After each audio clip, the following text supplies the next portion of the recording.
माझ्या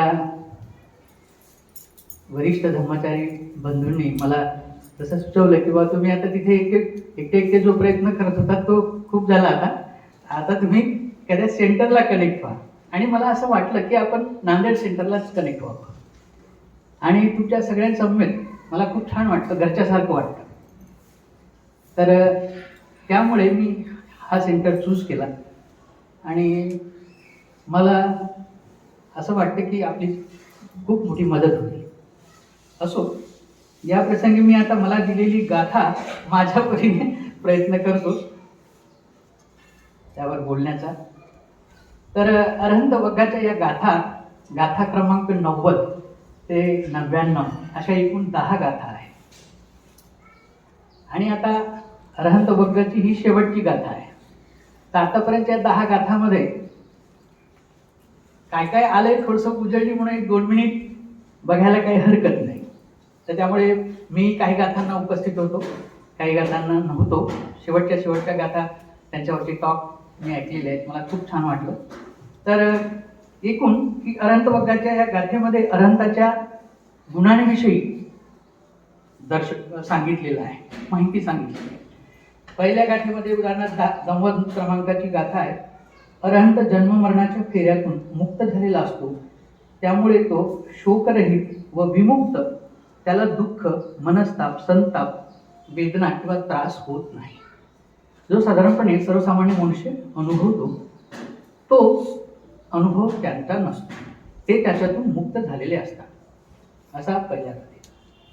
दुसऱ्या गाथेमध्ये 91 क्रमांकाची अरहंत अनासक्त असतात, म्हणजे त्यांना जगातील कोणतीही गोष्ट आकर्षित करून घेऊ शकत नाही, ते मुक्त असतात.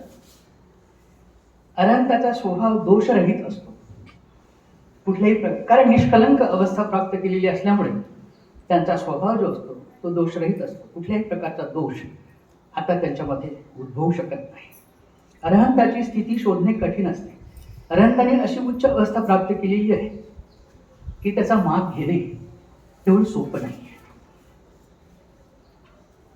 अरहंत इंद्रिय संयमित, आश्रव रहित व विनम्र असल्यामुळे देव व मनुष्य त्यांची पूजा करतात. अशी उच्च अवस्था, असे ते आदरणीय असतात, पूजनीय असतात. अरहंत शुद्ध चित्त, निष्कलंक, स्थिर, शांत असून त्यांना संसार नाही. म्हणजे संसार नाही या शब्दाचा अर्थ असा आहे की त्यांना जन्म मरणाचा फेरा नाही. म्हणजे आता थोडंसं डीप आहे, आपण बघू थोडंसं नंतर निरूपणामध्ये.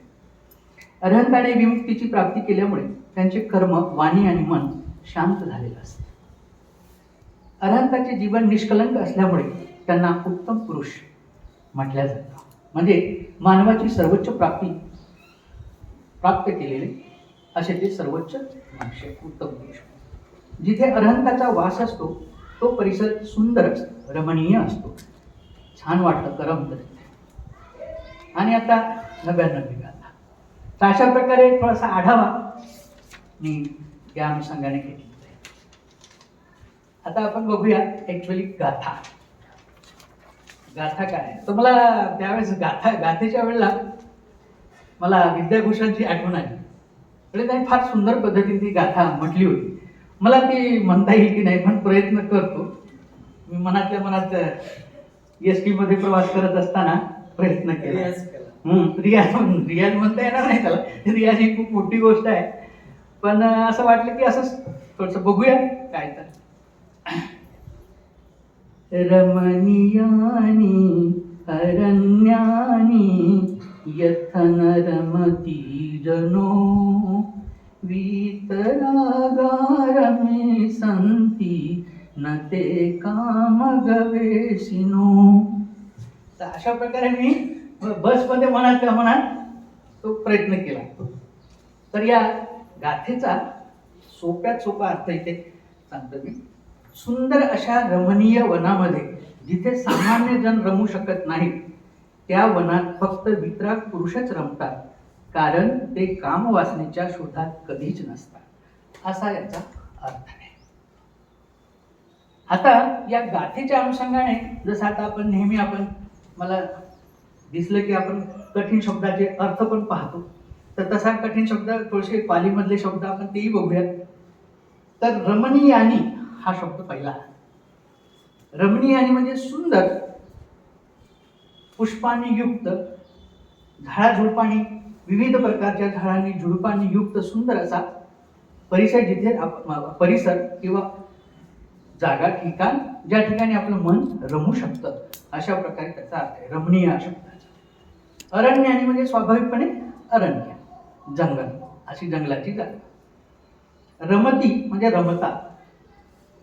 रमणे म्हणजे बरं वाटणे, चांगलं वाटणे, अनुभव घेणे, सौंदर्याशी तादात्म्य पावणे, सौंदर्याशी तादात्म्य पावणे, हा त्याचा खरा अर्थ इथे घ्यायला. यथ, यथ म्हणजे त्या ठिकाणी किंवा या ठिकाणी. वीतरागा, वीतरागा म्हणजे तो रागमुक्त झालेला आहे असा अरहंत, त्याला वीतरागा हा शब्द. राग अर्थातच या शब्दाचा अर्थ आसक्ती किंवा सोप्या भाषेमध्ये लोभ असं म्हणतात.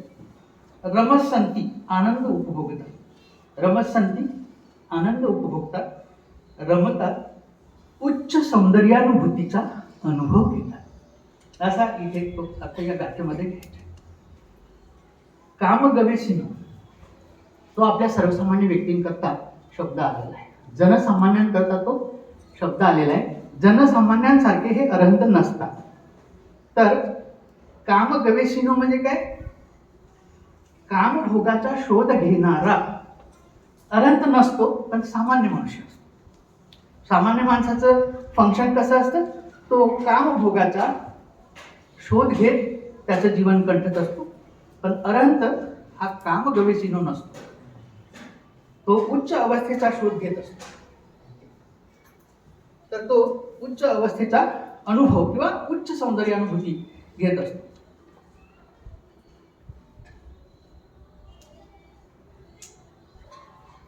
जरा सावकाश सावकाश आपण हे करूया.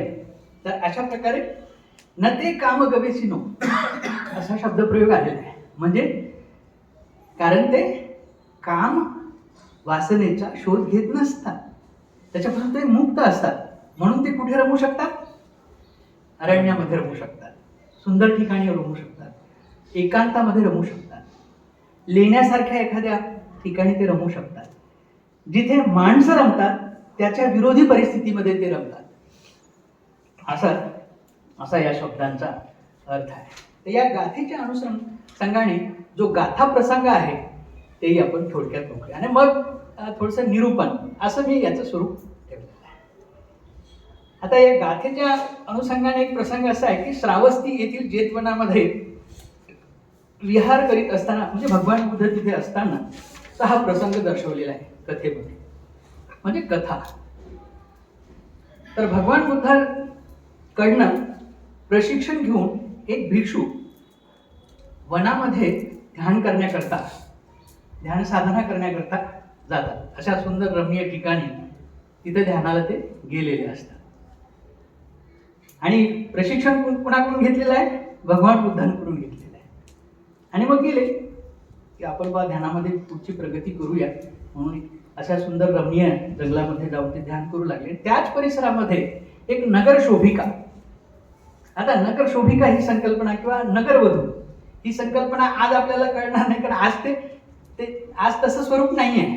त्या काळामध्ये तशा काही सोयी संकल्पना होत्या आणि तसे लोक आणि स्त्रिया होत्या ज्या म्हणजे अविवाहित राहायच्या, मात्र अनेक पुरुषांच्या कामवासनेच्या त्या हे होत होत्या किंवा त्याचा पुरवठा करत होत्या असं म्हणा सोप्या भाषेमध्ये.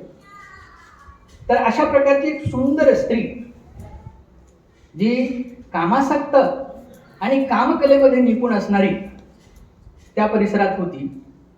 आणि तिने एका पुरुषाला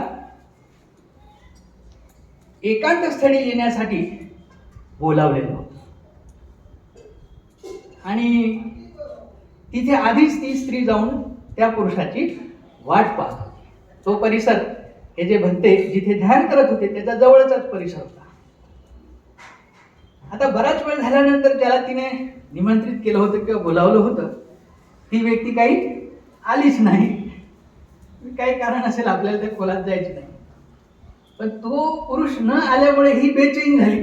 माऊली बेचैन झाली आणि इकडे तिकडे बघू लागली, इकडे तर आला नाही, तिकडे तरी आला नाही, असं म्हणून तिथल्या तिथे थोडी हालचाल करून त्याचा शोध घेण्याच्या अनुषंगाने इकडे तिकडे बघू लागली. तर शोध घेता घेता हे भंते भिक्षू जिथे ध्यान करीत होते त्या ठिकाणापर्यंत थोड्याशा अंतरापर्यंत ती गेली आणि तिथे पाहते तर तिथे भिक्षू ध्यान करताय. मग तिला वाटलं आपण ज्याला बोलावलं तो नाही आला तर नाही, पण हा इथे पुरुषच आहे बसलेला, काय हरकत आहे आपण याला विचलित करून आपण आपले जे हेतू आहेत ते साध्य करावं. म्हणून ती जवळ गेली. जवळ गेल्यानंतर म्हणजे हे तिच्या मनात काय आलं की आजूबाजूला कुणीच नव्हतं, कारण ती म्हणजे एकांताची परिस्थिती होती, एकांताचा स्थळ होता.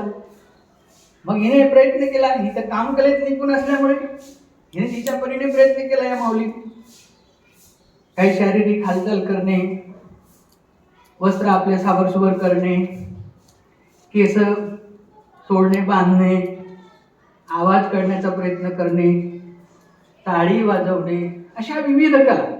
आता त्या कला जर सादर करायच्या असल्या तर त्याचं एक टॉक होईल. अशा त्या कला म्हणजे तिचा उद्देश साध्य करण्याच्यासाठी. आता आपल्याला माहिती आहे भले भले लोक यामध्ये बळी पडतात. आपल्याला सांगण्यात येते की कथा कहाण्यांमध्ये सुद्धा मोठे मोठे ऋषी सुद्धा या गोष्टीला बळी पडलेले. आणि त्या काळामध्ये कसं कथा काही वास्तवाला धरून काही कथा निर्माण करण्यात आल्या आणि कुणी जर उच्च अवस्थेकडे जात असेल तर ज्याच्या हातामध्ये सत्ता असायची ते लोक काय करायचे, याची तपश्चर्या भंग करायची, नसता हा मला गिळंकृत करेल, माझ्या सत्तेवर हा काय करेल म्हणजे हल्ला करेल म्हणा किंवा ती ठेवणार नाही, याचं वर्चस्व निर्माण. आजही परिस्थिती जनलोकांची तीच आहे. तर मग ते काय करायचे की अशाच एखाद्या सुंदर स्त्रीला, हा माझा वैयक्तिक दृष्टिकोन आहे, कथेच्या अनुषंगाने मी स्त्रीविषयी बोलतोय, तर ते पाठवायचे आणि त्याचं तपभंग करायचे. आणि अनेक ऋषी त्याला बळी पडले आणि तप करायचे, सोडून संसार करून लेकरं बाळगायचे. तर इतकी मोठी ती त्या काळामध्ये अशी परिस्थिती होती. तर हिने प्रयत्न केला. प्रयत्न केल्यामुळे आता तो बिचारा ध्यान करत होता. ध्यान केल्यामुळे आता नक्कीच या सगळ्या अस्तित्वाचा, जसं आपण म्हणतो की इथे मैत्री भावना केली, समजा मी वज्रघोषांना मैत्रीमध्ये घेतलं तर माझ्या मनावर तर परिणाम होतोच होतो, पण वज्रघोषांना माहीत नसताना त्यांच्या मनावर परिणाम होतो. आता हे सगळ्याच किती लक्षात येते माहीत नाही, परंतु हे आहे, हे असं आहे. मी माझी मैत्रीची भावना केली तरी त्यांच्या मनावर परिणाम होणार म्हणजे होणार. तर अस्तित्वाचा एक परिणाम होत असतो, तसा तो तिथे त्या पुरुषावरती झाला आणि त्याच्या मनामध्ये अडथळा निर्माण झाला, कामसंवेग उत्पन्न झाला. असं म्हणूया, कामाच्या कन्या तिथे उपस्थित झाल्या, माराच्या कन्या. आता तो अडथळा त्याला कळू लागला तो घाबरला. ध्यानावस्थेमध्ये आपण म्हणशी सांगतोच की बाबा अडथळे येतात ना, की तो अडथळा उद्भवला आणि त्याला वाटलं हे काय चाललंय माझ्या शरीरामध्ये, माझ्या चित्तामध्ये, माझ्या मनामध्ये. तो घाबरला. तो भगवंताकडून ट्रेनिंग घेऊन आलेला साधा सुद्धा व्यक्ती नव्हता. तो घाबरला आणि हे काय चाललंय असं मनातच म्हणू लागला. त्याच वेळेस भगवान बुद्धांनी त्यांच्या दिव्य दृष्टीने आपल्या शिष्याचं काय चाललंय ते पाहिलं, किंवा तो त्यांनी पाहिलं आणि भगवान बुद्धांनी ती गाथा जेतवनात म्हटली. आता ही जी गाथा म्हणून दाखवली ती जेतवनातून हा बिचारा कुठे आहे, वनात त्याला ही गाथा ऐकू येऊ लागली आणि भगवंताचं तेजस्वी रूप त्याच्या मनपटलावरती उभं राहिलं. भगवंताचं तेजस्वी रूप त्याच्या मनपटलावर उभं राहिलं आणि गाथा ऐकू येऊ लागली. त्याच परिस्थितीतून त्यांनी त्याचा अडथळा नष्ट होऊन उच्च ध्यानावस्थांमध्ये त्यांनी प्रवेश करत करत करत करत अरहंत पद प्राप्त केलं. फार सिस्टमॅटिक कथा खूप सुचवते. अरहंतपद प्राप्त झाल्यानंतर त्यांनी भगवंताचं दर्शन घेतलं. अरहंत झाल्यानंतर ते दर्शन असं जाऊन घेतलंच पाहिजे असं नाही. त्यांना खूप सिद्धी प्राप्त झालेल्या असल्यामुळे त्याने अवकाशातूनच जाऊन भगवंताचे चरणवंदन केलं. आणि तो तिथेच आहे, त्या बाईला दिसतही बसलेला. त्या माऊलीने प्रयत्न केला आणि याचा काहीच रिस्पॉन्स दिसला नसल्यामुळे निराश होऊन ती माऊली निघून गेली. त्या गाथेच्या अनुषंगाने हा असा प्रसंग आहे.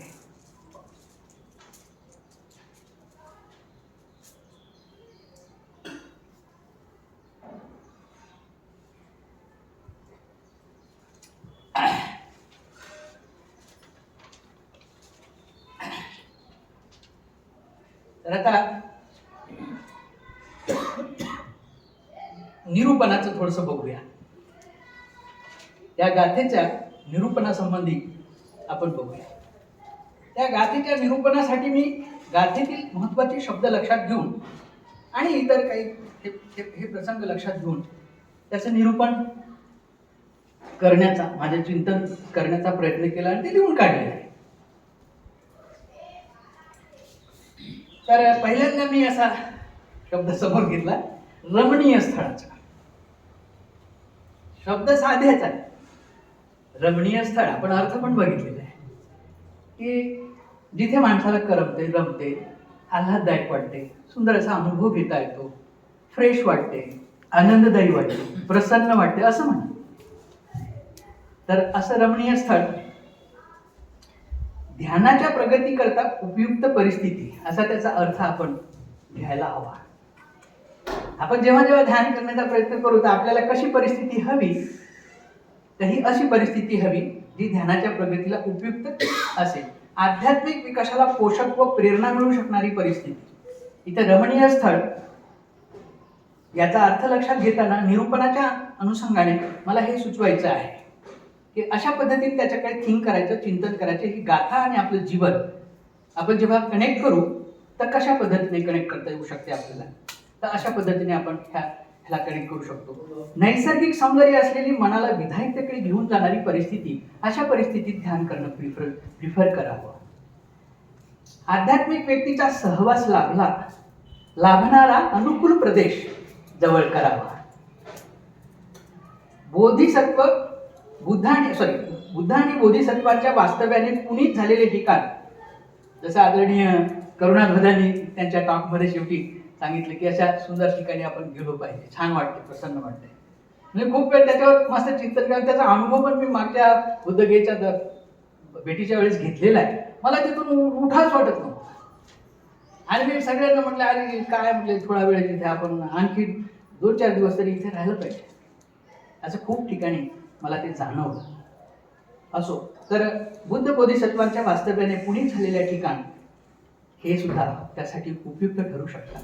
शिबिर केंद्रे अर्थातच आपल्या सगळ्यांना ते माहिती आहे, पण या दृष्टीने आपण या गाथेकडे पाहताना मला हे सुचवायचं की गाथा ही केवळ हा गाथेचा प्रसंग, कथा असं एवढं सोपं त्याला कॅज्युअली न घेता ह्या गाथा अरहंत वग्गाच्या गाथा आहेत आणि ह्या खूप उच्च दर्जाच्या चिंतनाकडे आपल्याला घेऊन जाऊ शकतात, असं त्याच्याकडे आपण पाहायला पाहिजे असं मला वाटतं. या ठिकाणी आपली मनोअवस्था उंचावते, ध्यानाचे अनुभव येतात.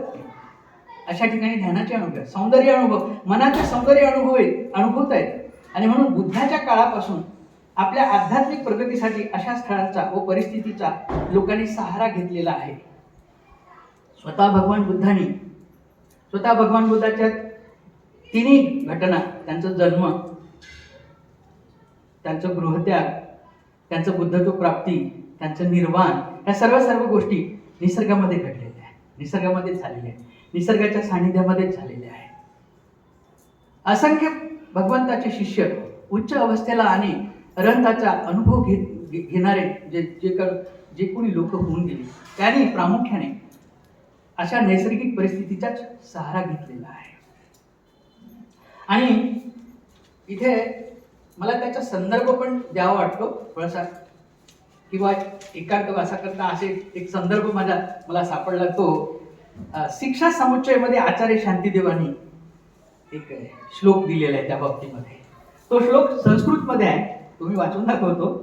क्षमेत श्रुतमे शेत संश्रयेत वनम ततः समाधानाय युज्येत भावये दशुमादिकम. याचा अर्थ मी सोप्या भाषेमध्ये असा सांगतो की बोधिसत्वाने म्हणजे उच्च अवस्था प्राप्त करण्याचा प्रयत्न करणाऱ्या व्यक्तीने सर्वप्रथम आपल्या चित्तात शांती प्रतिष्ठित करून त्यानंतर अरण्याचा आश्रय घ्यावा व समाधीसाठी प्रयत्न करून अशुभावावर चिंतन करावं. हा एक सुंदर असा संदर्भ या अनुषंगाने याला कनेक्ट करता येऊ शकतो. दुसरा आपण ऐकलाच असेल, पंडित वक्कामध्ये गाथा क्रमांक 88 हे सुद्धा ते सुचवते. ते काय, तत्राभीतरमिच्छेय हित्वा कामे अकिंचनो परियोदपेय तत्तानं चित्त क्लेशही पंडित. शहाण्या माणसाने कामभोग सोडून सर्वस्व त्यागून गृहत्यागी होऊन अनासक्त राहून त्यातच रममाण राहण्याची इच्छा धरावी आणि एकांतात राहून आपल्या चित्ताचा मळ नष्ट करावा आणि स्वतःला परिशुद्ध करावे. अशा प्रकारे आपल्याला असं लक्षात येईल की या रमणीय स्थळाच्या अनुषंगाने किती गोष्टींचं आपल्याला चिंतन केलं पाहिजे किंवा कशा प्रकारे त्याला आपण आपल्या जीवनाला कनेक्ट केलं पाहिजे, असं मला माझ्या परीने वाटत आहे की असं आपण बघू शकतो त्याच्याकडे. पण प्रत्यक्ष भगवान बुद्धाचं सुद्धा रेफरन्स असा आहे, तो असा आहे म्हणजे अशा स्थळांच्या परिस्थितीचा सहारा घेतलेला स्वतः भगवान बुद्धांनी भिक्षूंना म्हटलेलं आहे. काय म्हटलेलं आहे? भिक्षूंनो, सौंदर्याच्या सहवासात राहा. भिक्षूंनो, सौंदर्याच्या सहवासात राहा. आता मनात कुशल धर्माचा उदय होण्याकरता आणि उदित अकुशलाचा लोप होण्यासाठी सौंदर्याच्या सहवासा इतकी दुसरी कोणतीच गोष्ट श्रेष्ठ नाही, हे प्रत्यक्ष भगवान बुद्धाचं सांगणं आहे. सौंदर्याशी मैत्री केली तर मुक्ती मिळते व विमुक्तीची चव चाटता येते. विमुक्तता हे मनाचे सौंदर्य आहे आणि हे मनाचे सौंदर्य म्हणजे निर्मळता, निष्कलंकता, निर्भयता, मैत्री, करुणा, मुदिता, उपेक्षा इत्यादी. तर प्रत्यक्ष भगवंताने सुद्धा सुंदर स्थळाचा आश्रय घ्यावा. आपल्याला उच्चतम कडे जायचं असेल, सुंदर उच्च अवस्था किंवा उच्च मनोअवस्था मला जर त्याचा अनुभव घ्यायचा असेल तर या गोष्टींचा आश्रय घ्यावा. सौंदर्याचा आश्रय घ्यावा. सौंदर्य म्हणजे इथे कोणतं सौंदर्य आहे? वेगळं आहे. इथे चित्ताचं, मनाचं सौंदर्य आहे. इथे विमुक्तीला सौंदर्य म्हटलेलं आहे. इथे बुद्धत्वाला सौंदर्य म्हटलेलं आहे. इथं उच्च ध्यानाच्या अवस्थांमध्ये जो अनुभव येतो, ज्यामुळे असं वाटतं की आता जगामध्ये हे खूप सुंदर गोष्ट मला लाभलेली आहे, सर्व मनुष्य मात्राला हे लाभो, अशा प्रकारच्या चित्ताच्या उच्च अवस्थाचा जो अनुभव आहे तो सौंदर्य आहे. आपण असं म्हणू शकतो की आपला आध्यात्मिक आचरणाचा प्रयत्न हा सौंदर्य आहे. आपण असं म्हणू शकतो की दान देणे हे सुंदर गोष्ट आहे, मैत्री करणे ही सुंदर गोष्ट आहे, त्यागणे हे सुंदर गोष्ट आहे. म्हणजे अशा पद्धतीने पण त्याला आपण बघू शकतो आपल्याला अंडरस्टँडिंगच्या दृष्टीने. म्हणजे सौंदर्य काय, आपण जसं म्हणतो की आपले इतर गोष्टी मध्ये सौंदर्य शोधतो, आपण एखाद्या वैभवामध्ये सौंदर्य शोधतो. आता माझ्या मुलाचं लग्न करायचं तर मी मुलीच्या शोधामध्ये आहे. आता माझी अंडरस्टँडिंग वेगळी आहे, त्याची थोडीशी वेगळी आहे. पण सहसा सोयरिकीमध्ये हे आपल्या लक्षात येते की आपण कशाचा शोध घेतो. आपण पाहुण्यांचा शोध घेत असताना त्यांची सांपत्तिक स्थिती काय आहे हे लक्षात येतं. आपण तिथे सौंदर्य शोधतो. घर बेस्ट आहे, धन संपत्ती आहे, दागदागिने आहे, दिसायला सुंदर आहे, सावळी मुलगी असली तर आता तुम्ही म्हणाल, तुम्ही काही अनेक लोक असे बघितले मी ज्यांनी 50-50, 100-100 मुली बघितल्या. मी माझ्या आयुष्यात एकच मुलगी बघितली, तीच आता माझी पत्नी आहे. काय नाही, मनाचं सौंदर्य हे सहज ओघाने आलं म्हणून. हे सामान्य लोकांच्या मध्ये तोच मुद्दा आहे. इथे महत्वाची गोष्ट की जनो यत्थन रमती जनो पुठ्ठन रमती जनो अरण्यानी नाही, रमणीयानी अरण्यानी यत्न रमती जणू.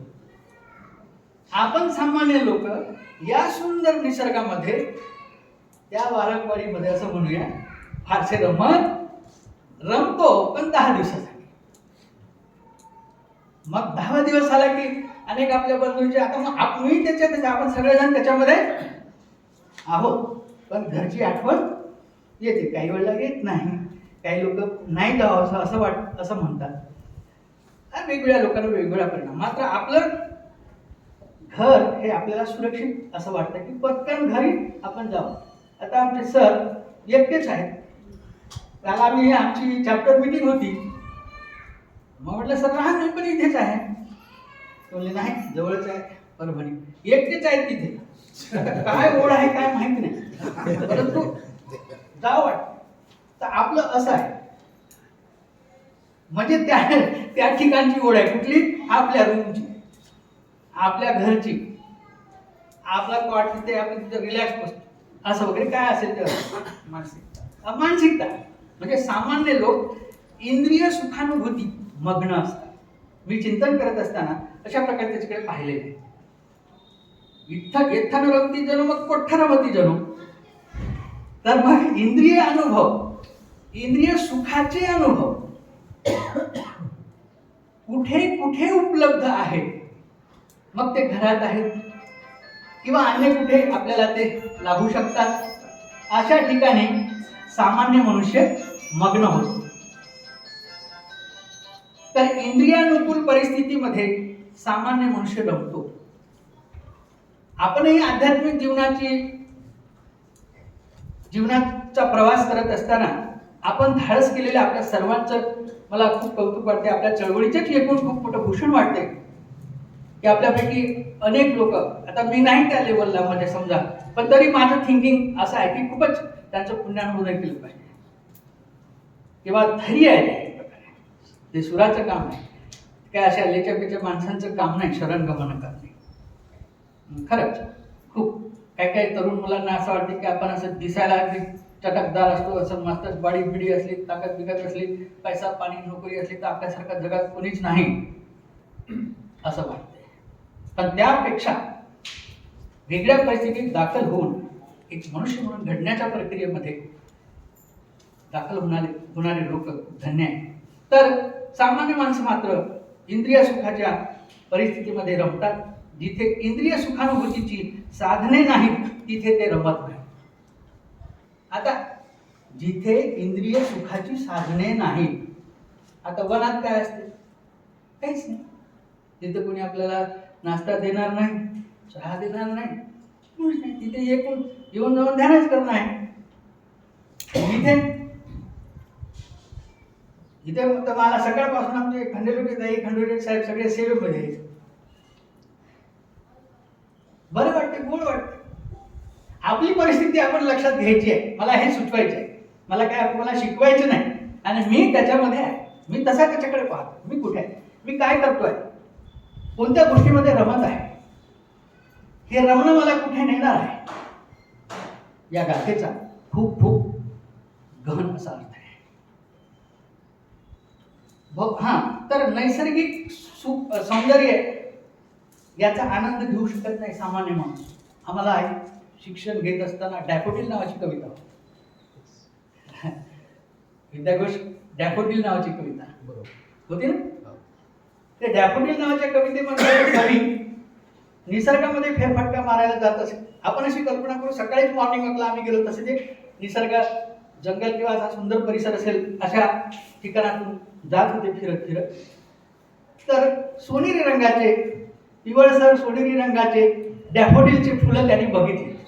आणि बघितले म्हणजे आपण बघतो तसं नाही. त्याला ते बघता बघता त्याची मनोअवस्था इतकी उंचावली की जसं आपल्याला प्रीतीचे अनुभव येतात, ध्यानाचे उच्च अनुभव येतात, तसं त्याला अनुभव आला. अंग शहारून गेलं, उल्हासित झाला, प्रसन्न वाटू लागलं त्याला. रोमात त्याच्या वीर्य अनुभवायला येऊ लागले, असं म्हणून उत्साह. आणि त्याच्यावर त्यांनी ती कविता डॅफोडिल्स नावाची. त्याचं पाहणं, त्याच्या त्या सौंदर्याकडे पाहणं किती डीप आणि किती सखोल असेल हे त्याचं खूप उत्तम उदाहरण आहे. तर सामान्य माणूस या पातळीवर रमतो का निसर्गाच्या सौंदर्यामध्ये? नाही रमत. आपण सुंदर सुंदर फुले चल फास्ट मध्ये बघायला सुंदर दिसणार तर आपल्याला तिथे थपकत नाही, किंवा आपल्या चित्ताला असं वाटत, आपल्याला असं वाटत आहे की थांबून त्याचा आनंद घ्यावा. आपली ही अशी अवस्था आहे आपल्या जनसामान्य. दुसरी गोष्ट, या संपूर्ण इंद्रिय सुखाच्या अनुभवाशी असणाऱ्या सर्व सोयींनी, भौतिक सोयींनी युक्त परिस्थितीमध्ये सामान्य मनुष्य रमतो. त्याच्या ज्या ज्या काही इच्छापूर्ती होऊ शकतील अशी पोषक परिस्थिती असणाऱ्या लोकांसमेत तो रमतो. कोण? सामान्य मनुष्य. असे सर्वात अग्रगण्य लोक कोण आहेत? तर आपलं कुटुंब. अशा सगळ्यात अग्रगण्य लोक म्हणजे जे आपल्या सुखाला, आपल्या इच्छापूर्तीला, आपल्या इंद्रिय अनुभवाला पोषक परिस्थिती पुरवणारे हे जे कोण लोक आहेत ते कोण आहेत? आपलं कुटुंब आहे. आणि आपल्या कुटुंबामध्ये सगळं चांगलं चाललं असताना लोकांच्या मनामध्ये प्रश्न निर्माण होतो की बाबासाहेबांनी किंवा हे आपले धर्मचारी, आदरणीय धर्मचारी जन लोक सांगतात हे तर आपलं चांगलंच चालू आहे, आणखीन काय सांगायचं, आणखीन काय प्रोग्रेस करायचं. मी म्हणजे जनमानसामध्ये फिरत असल्यामुळे मला हे कानावर येत असते. तर तिथे रमतो आपण. तर सामान्य लोकांच्या विषयी रमणे न रमणे, आताच मी सांगितलं त्याचा अर्थ. रमणे न रमणेचा अर्थ लक्षात घ्या. रमणे म्हणजे एकाग्र होणे, उच्च अनुभूतीचा अनुभव घ्यायला शिकणे, उच्च अनुभवाला ग्रहण करणे, तादात्म्य पावणे, एकरूप होणे, हे अर्थ आहे. तुम्ही साधी गोष्ट घ्या, साधी कोणती एखादी गोष्ट आणि हे त्याला लावा, मग आपल्याला लक्षात येईल की या गाथेमध्ये सामान्य माणसाची जी क्वालिटी दाखवलेली आहे ती खरोखरच आपलीच आहे, आणि अरहंताची क्वालिटी जी आहे त्याच्या एकदम उलट आहे. हे मला सांगायचे. आता निरूपणाच्या अनुषंगाने वितराग या शब्दाचा आपण अर्थ समजून घेऊया. वितराग म्हणजे काय सांगितलं मी की ज्याचा राग नष्ट झालेला आहे. वितरागाच्या अनुषंगाने आपण 2-3 गोष्टी पाहणं गरजेचं आहे. तर ज्याचा जो राग रहित आहे, राग म्हणजे आपल्याला येतो राग म्हणतो ना, तो राग नाही. इथे राग म्हणजे लोभ या शब्दाशी हा तादात्म्य पावणारा म्हणजे जवळचा आहे. किंवा त्याला आणखी एक शब्द आहे पालीमध्ये अभिज्जा. अभिज्जा वेरमणी दशशिलाची एक दशशिलाची एक शिला. अभिज्जा, अभिज्जाचा अर्थ काय? आता याच्यामध्ये कामराग, रूपराग, अरूपराग, भवराग एवढे आहे. या रागामध्ये काय काय आहे? कामराग आहे, रूपराग आहे, अरूपराग आहे आणि भवराग. पाणी पिऊन घेऊ पहिले. अवघड आहे, अवघड आहे, डीप आहे. मी शक्यतो असा प्रयत्न करत आहे की सामान्य व्यक्ती आणि इथे आणखीन अनुभवी व्यक्ती आहे, खूप अनुभवी व्यक्ती आहे, त्या सगळ्यांना कन्सिडर करून मी हे कम्युनिकेशन करण्याचा प्रयत्न करत आहे माझ्या पातळीवरती.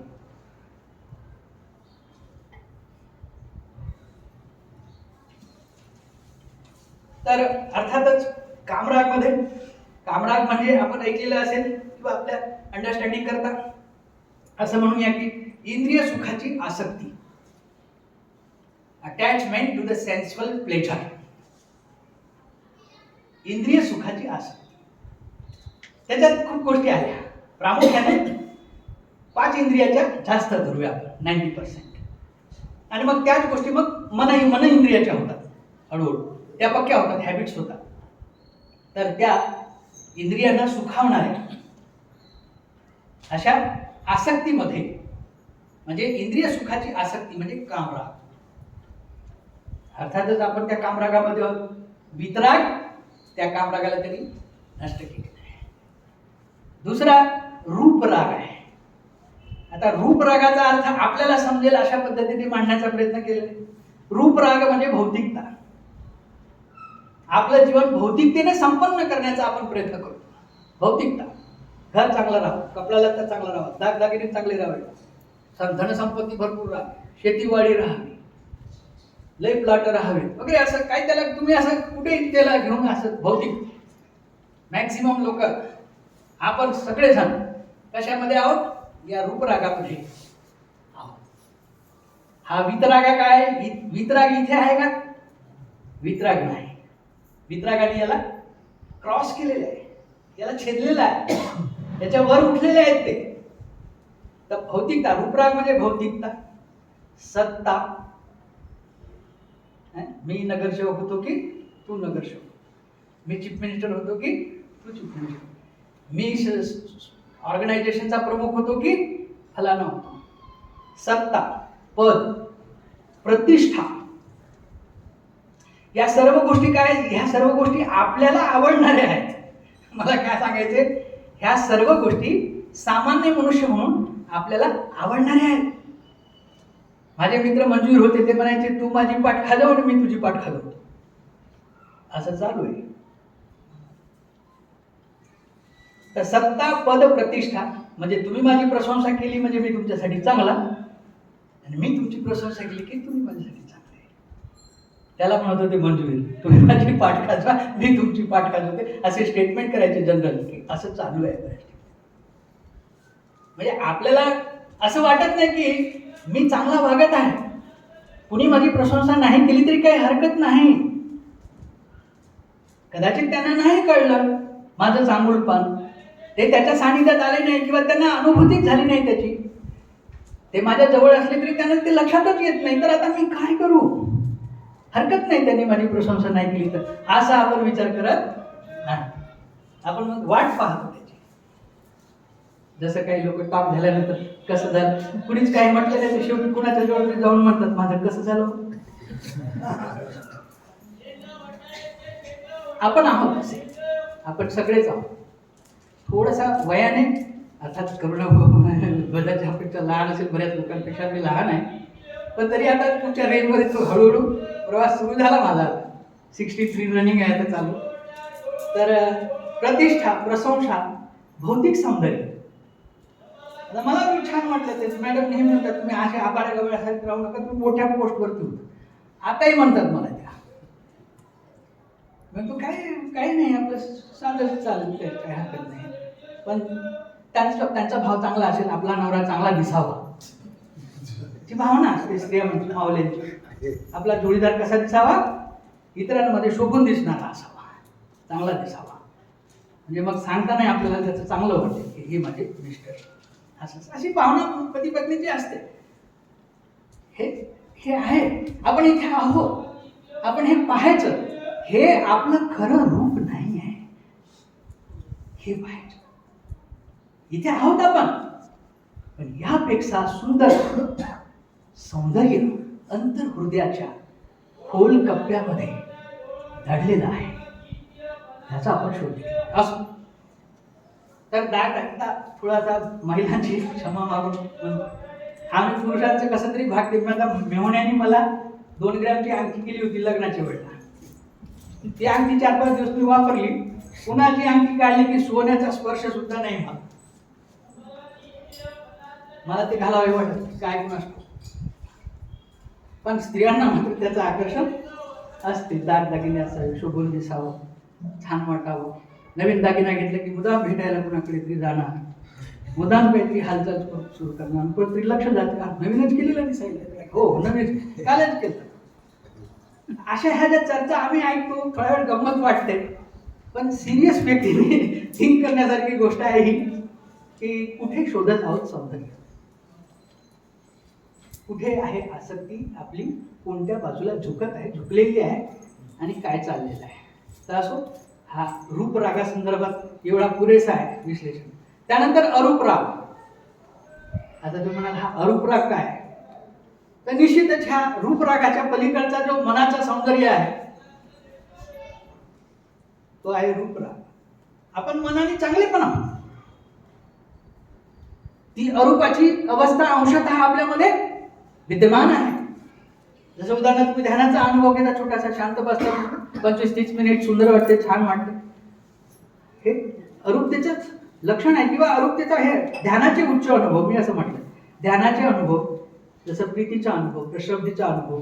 आता तिथपर्यंत किती लोकांचा काय असेल, तर माझं तर काही कम्युनिकेशन झालेलं नाही किंवा मलाही फारसे तेवढे उच्च अनुभव नाही, पण काही अनुभव छोटेसे आहेत आणि ते आज माझ्याजवळ नाही आहे, आलेले आहेत. ते उच्च अवस्थेचे, मनोअवस्थेचे. आता नक्कीच असं वाटते मैत्रीदीपांना बघून, ज्ञानदीपांना बघून, मैत्रीदीपांना बघून, काही महिलांना, आमच्या ताईंना वाटत आपण पण धर्मचारिणी व्हावं. त्यांचा किती मान असतो, ते टॉक देतात, धर्मशिकवण हे करतात, शिबिर घेतात, सगळे लोक त्यांना रिस्पेक्ट करतात. मग आपल्याला काय वाटते, आपण पण करूया. तर हे चांगल्या गोष्टीचं करण्यासाठी मनामध्ये येते.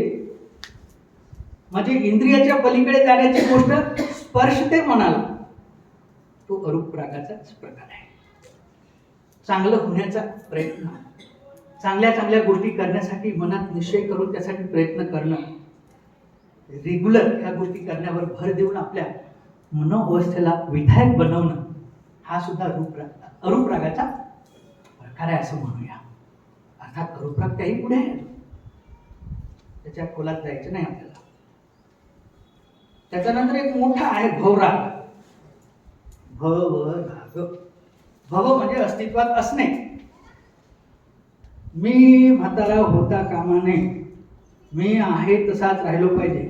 आणि 200-400 वर्ष भेटले तरी खूप म्हणजे चांगलं, त्याच्याही पुढे भेटलं तर बरं होईल, अशा प्रकारची आपली मनाची, म्हणजे आपण संपूच नाही, आपण मरू नये, सोप्या भाषेत. हा आहे भव राग. जसं चाललंय सुंदर चाललं, जे ज्या पातळीवर असेल ते तसंच राहावं, पण तसंच राहणं शक्य नाही, पण हा भवराग आहे. आता वीतरागामध्ये हे 6 मूळ क्लेश पण नष्ट झालेले असतात वीतरागा त्याच्यामध्ये.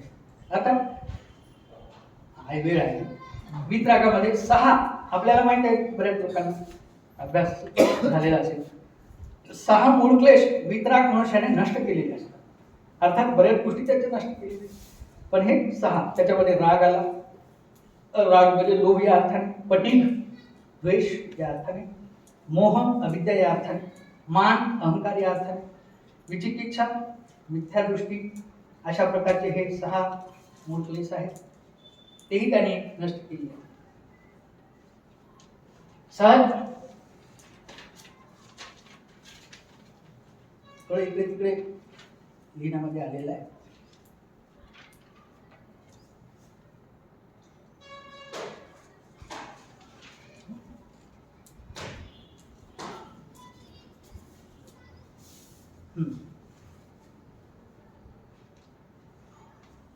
तर या पद्धतीने आपण आपल्या जीवनाकडे, या गाथेकडे पाहत असताना आपल्या जीवनाकडे पाहणं, आपल्या जीवनाचं काय चाललेलं आहे या अनुषंगाने चिंतन करणं आणि चित्ताच्या उच्च मनोअवस्थांच्या प्राप्तीच्या अनुषंगाने आपला थोडक्यात आढावा घेणं, त्याकडे जाण्यासाठी आपण काय करू शकतो याविषयी विचार करणं अत्यंत महत्त्वाची गोष्ट आहे.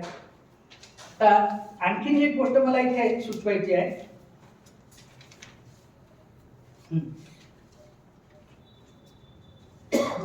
आता आपण शेवटाच्या टप्प्याला येऊया. तर बोध याच्यातून काय घ्यायचा. आता अर्थात थोड्या महत्वाच्या गोष्टी आपण बघितल्यानंतर या गाथेतून, या कथेतून काहीतरी बोध आपण घेतला पाहिजे. त्या बोधाच्यासाठी मी जवळपास 8-9 गोष्टी कन्सिडर केलेल्या आहेत की त्याच्यातून काय बोध घेऊ शकतो आणि यावर जास्त फोकस आपण करूया. पहिला जो बोध घेऊ शकतो तो अर्थात प्रसंग काय आहे, बुद्धांनी प्रशिक्षित केलेला भिक्षू एकांतात जाऊन ध्यान करून उच्च अवस्थेची प्राप्ती करून रंज झालेला आहे.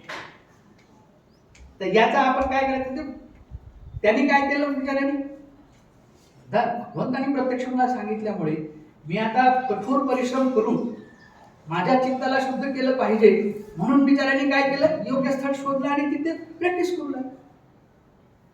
याचा अर्थ आपण काय घ्यायचा आहे, तर बुद्धाप्रती श्रद्धा ठेवून ते काय सांगतात ते ग्रहण करून योग्य ठिकाणी त्याचा सराव केला पाहिजे. आपल्यासाठी या कथेमधून हे घ्यायचं.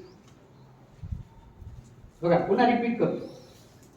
शांततेने ग्रहण करायचे म्हणून बुद्धाप्रती श्रद्धा ठेवून ते काय सांगतात ते ग्रहण करून योग्य ठिकाणी त्याचा सराव केला पाहिजे. कथेतून पहिला जो बोध आपण घेऊ शकतो तो हा. कथेतून दुसरा बोध आपण घेऊ शकतो की जिथे विकार उत्पन्न होऊ शकतात अशा परिस्थितीमध्ये राहणे टाळावे. हे तर मोठं चॅलेंजिंग आहे. जिथे विकार वारंवार त्या दिशेने डायरेक्ट होतात, त्या दिशेने प्रवाहित होतात, त्या ठिकाणी राहणे टाळावे.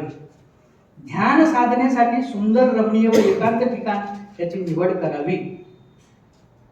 चौथा मुद्दा लक्षात घेतला तो गुरु प्रति श्रद्धा ठेवून.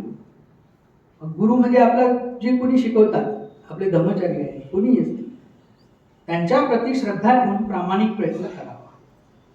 बुद्धाच्या प्रभावाखाली राहावे.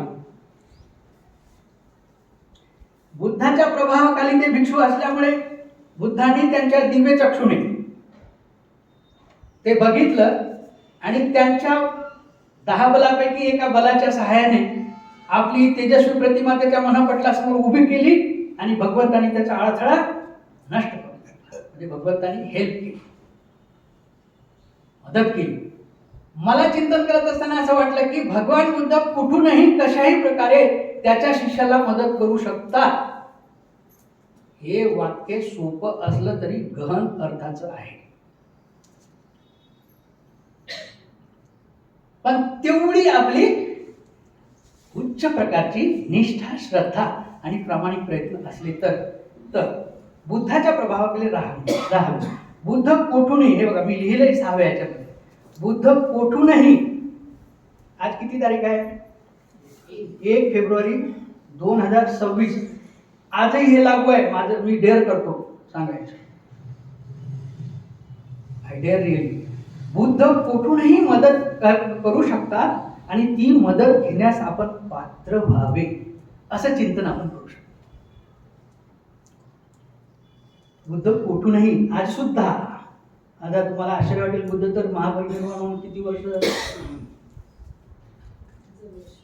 तुम्ही तर मला हॉस्पिटलमध्ये नेण्याची पाळी हे ऐकून, आणि मी म्हणालो आज पण बुद्ध कुठूनही प्रामाणिक, बुद्ध कुठूनही मदत करू शकतात आणि ती मदत घेण्यास आपण पात्र असलो पाहिजे, पात्र होण्याचा प्रयत्न केला पाहिजे. बुद्ध हे सर्वांचे कल्याण मित्र आहेत. त्यांच्या मदतीने आपण आपले कल्याण करू शकतो. हे त्या भिक्षूला झालेली बुद्धाची मदत आणि तो अरहंत झाला, ही घटनाच मनाला मोहून टाकला. फिनिश. ही घटनाच हे सुचवते. आता आपण गाथा कितीच वेळेस वाचलेली, आपलं मन हे लावून आपण हालत नाही. झोप उडाली पाहिजे. इतकं जबरदस्त हे प्रसंग सुचवतात, सांगतात. बुद्ध हे सर्वांचे कल्याण मित्र आहेत. त्यांच्या मदतीने आपण आपले कल्याण करू शकतो. आपल्याला अजून वाटत नाही, दुर्दैवाने आपण कल्याण मित्राचा शोध घेत असताना आपली प्रक्रिया कंप्लीट कशी लवकर होईल याचा आमच्यासारखे लोक शोध घेतात. मला कोणते धर्मचारी सुटेबल ठरले, आता ते चांगले आहे, पण बुद्ध सर्वांचे कल्याण मित्र आहे आणि त्यांच्या मदतीला रिसीव्ह करायला आपण डिझर्व केलं पाहिजे, असं मी त्याच्याकडे पाहत आहे. आताच्या वर्तमानात बुद्धाची मदत घेण्याच्या पद्धतींचा शोध घ्यावा. विद्याघोष, आताच्या परिस्थितीत बुद्धाची मदत घेण्याच्या पद्धतींचा शोध घ्यावा असं जर असेल तर हा शोध आपण आपल्या संघात घेऊ शकतो. उदाहरण, जगामध्ये अनेक ठिकाणी हे प्रयत्न चालू आहेत, पण आपल्या त्रिरत्न बौद्ध महासंघामध्ये याचा शोध आपण घेऊ शकतो. अडथळ्यांना प्रतिक्रिया न देता योग्य पद्धतीने दूर करायला हवे. मग ते हे वरचं जे आलं त्याच्यामध्ये ते येऊ शकतं ते सामर्थ्य, कारण मध्ये त्या उच्च दर्जाचे म्हणजे इथे श्रद्धा आहे त्या भिक्षूची, धैर्य आहे, स्थिरता आहे. तो डोळे उघडून त्यांनी बघितलं नाही, तो विचलित झाला नाही, मदतही आली, त्याची दृढ श्रद्धा असावी, धैर्यवान असावा, तो त्याच्यामध्ये स्थिरता असावी, कदाचित तो खूप दृढ निश्चयाने बसलेला असावा, इत्यादी गोष्टी आपण कन्सिडर करून याच्यातून ह्या संपूर्ण गोष्टींचा बोध आपण घेऊ शकतो. बंधू आणि भगिनींनो, मला त्रिरत्न बौद्ध महासंघ नांदेडच्या या केंद्राने मला आपल्या सगळ्यांसमोर अशा प्रकारे व्यक्त होण्यासाठी संधी दिली, त्याबद्दल मी सर्वांचे ज्ञानवंदन करतो, आभार मानतो आणि या सर्वांचं कल्याण चिंतन मी इथे थांबतो. जय हिंद.